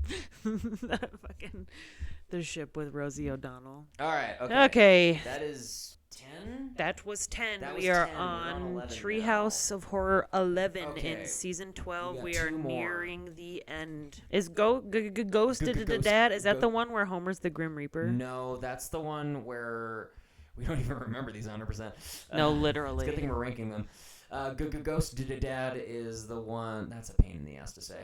That's the one where Homer dies from the broccoli. And he has to do the one good deed to get He to has to heaven. keep going back. Best joke in that one is like, whoa. I'm just trying to get into heaven. I'm not running for Jesus. I'm not running for Jesus. Yeah. Hands down the best joke. Solid B. It's honestly, that one is funny. There's a lot of things that make me laugh in that one. When he gets sent back down to Earth and he like eats the broccoli again. I tried the broccoli. You have 23 hours. I like the John Wayne joke at the very end. It's fun. It's fun. It's funny. nothing There's special. some funny jokes, but it's mostly like I didn't remember which one it was. It's pretty forgettable, but when you watch it, plenty of funny jokes, and Yeah. it's just a good concept. Yep. Like, good It's just concept fun. of, like, It's fun Homer enough. dies, and St. Peter says you haven't done a single good thing, a single good deed in your life, so do one good deed and then you can get into heaven. The Wikipedia says this is not parodying anything specifically, but I feel like this is a Twilight Zone episode. Could be. I'm pretty sure like this is a Twilight Zone concept. Doesn't really matter. Anyway. Scary tales can come true. The Goldilocks bit is funny in how like just like dark it is. Surprisingly morbid. She gets her ass completely tore up. I'm feeling strong C. Yeah. It's my least favorite of the three in this one. I think so too. The George Caldron joke is pretty good. Homer Ed Ladle. just eating the house. Not that funny, but it's funny. It's like, yeah, you would do that. I like the gag of the kids watching the fire and Marge being like, I don't want you watching that fire, like it's a television. But overall, I don't have anything to say about it, really. The Rapunzel bit is pretty funny.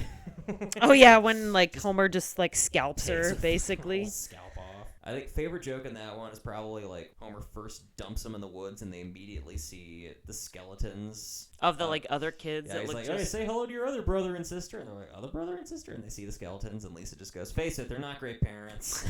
But on the whole... one of the weaker ones, I think. Night of the Dolphin. Night of the Dolphin I'm is great. I agree.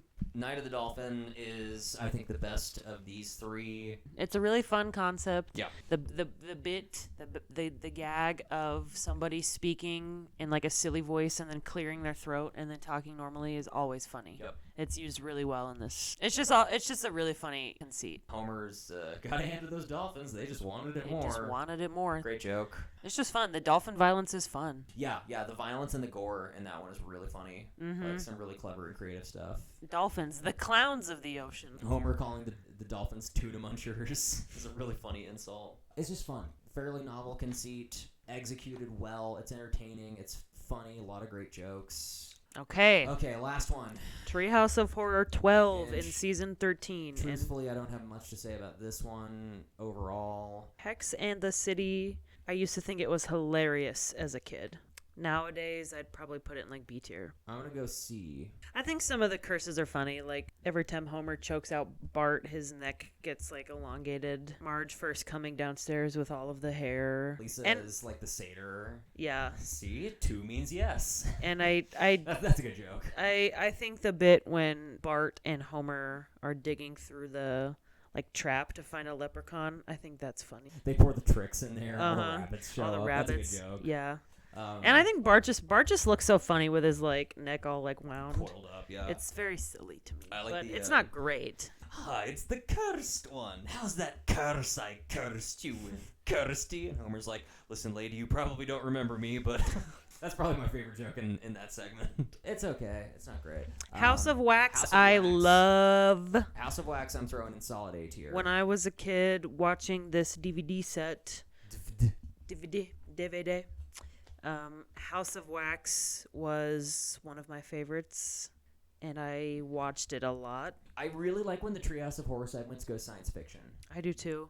Generally, I think they're really successful when they go in a science fiction kind of direction. I still think it's hilarious, and when I was a kid, the man or machine line, so funny to child brain me, and it's still so funny to me now. The way Homer just pops back into frame. Yep, machine. Yep. Not questioning at all. And I love the very end of it when the house ends up with Patty and Selma, and for some reason he has a self-destruct. Yep. That they shove. Their cleavage. Yeah, and or when Homer's destroying the house and Lisa's like, Dad, that's the water cooler. And he's like, I am missing half of my head, or whatever the hell he says. It's funny. I love House of Wax. And I love the opening gag when Marge vacuums over the letters. Yeah, that's right at the beginning. That's a nice detail. I love House of Wax, and somehow they bagged Pierce Brosnan for this, which is just bonkers because Simpsons in the early 2000s. It was still popular. It's just such a silly role for Pierce Brosnan to take. Definitely it's the best one of the three. Yeah. By a pretty wide margin. Which takes us to Wiz Kids, which I am throwing in D tier. Pretty weak. Wiz Kids is pretty weak. It doesn't really work on any level outside of being a Harry Potter parody. Even then, 2001, solidly 5 years after the first Harry Potter book came out. If I remember correctly from something I was reading or watching recently, that episode actually came out before the first Harry Potter movie came out in the United States. I have no idea when that is. So. And so... It's a parody that is just kind of outside of any kind of meaningful space and time. Yeah. It doesn't work outside of being the parody of what it is. But also, you watch it today, and Harry Potter has become just such a cultural footnote today that it just doesn't hold up as a timely parody. And I also just do not enjoy Bart being that mean to Lisa. Yeah. I don't enjoy it. It's It surpasses the point of like being funny and playful, and it's just like you're genuinely just being a bad person, and I don't enjoy watching it. Burns' Voldemort is just too on the nose. They don't do anything more with the parody other than just go, hey, remember this? It's toothless, it's kind of cringy. I do like the joke when Lisa turns the clock back, and again, mundane Marge just goes, that's not good for the clock. Like, Marge that's is a good the joke. savior in a lot of these like kind of low-tier episodes. She's the savior with these silly, mundane lines. I like the gag of the, like, vomiting goblins thing that Bart conjures. Yeah. Because I like that gag because they were clearly just going, okay, how can we make this as over-the-top disgusting as possible? And I think for the most part, they don't overdo it. Toward the end of the episode, I think it's overdone a little bit, but, like, for a short period of time, it's, like, funny for how over-the-top disgusting it is. And I love him saying stuff like, every moment I live is agony. Yeah, like, just wanting to absolutely die. Like, it's funny in how just ridiculously exaggerated it is. But the gag doesn't have a lot of legs, so, like, don't take it too far. And Mrs. Krabappel being horned up and hitting on Lisa's prince is kind of silly. And that doesn't go too far. It's just, like, the quick, like... It's just lazy. It's just, it's just lazy. not... It's just It's kind of a hackneyed. lazy episode overall. Oh. If it sounds like we're torturing our cats, they're not. We are. Just locked them out of the room. That's literally it. Well, I do. He doesn't. That you know of. concludes 2 hours 3 horses of house. This won't be this long post-editing, but 2 hours and 24 minutes it took us to get through this. Woo. It's Saturday. It's 9:13 and we need to make dinner. It's Saturday. It's Saturday. We're just making a soup. But there we go. Obviously, Treehouse 5 and 6 are perfect. The peak. And then Citizen Kang snuck in there. There we go. We didn't put anything in F tier. I guess, like, the D tier is by default our F tier. Yeah, nothing is that bad. Okay, here we go. Just so every tier gets representation, I'll put Wiz Kids below Easy Bake Coven. I feel good about this. I still think Bad Dream House should be up in A. I feel good. I'm proud of us. We got through it. We did it. We didn't want to, but we did. We forced ourselves to do this. Yeah. So, you know, what episodes do you guys Read it like? Have you guys ever seen these before? I assume everyone watching this has seen this. Sound it'd off be, in the chat. be weird to watch this without seeing any Treehouses of Horror. Yes. For the 7 of you who will watch this. 6.5. Well, that's it. 6.5. We're going to go watch Nightmare on Elm Street and do long dinner. A half viewing of a YouTube video. It's like that bodybuilding Forum post about, like, half a workout where they can't agree on how many days are in a week. Classic. Piece of load-bearing internet lore, if you know, you know. There's our Simpsons Treehouse of Horror TierMaker seasons 1, I guess 2 technically, 2 through 13. Yeah. Happy Halloween. Happy Halloween.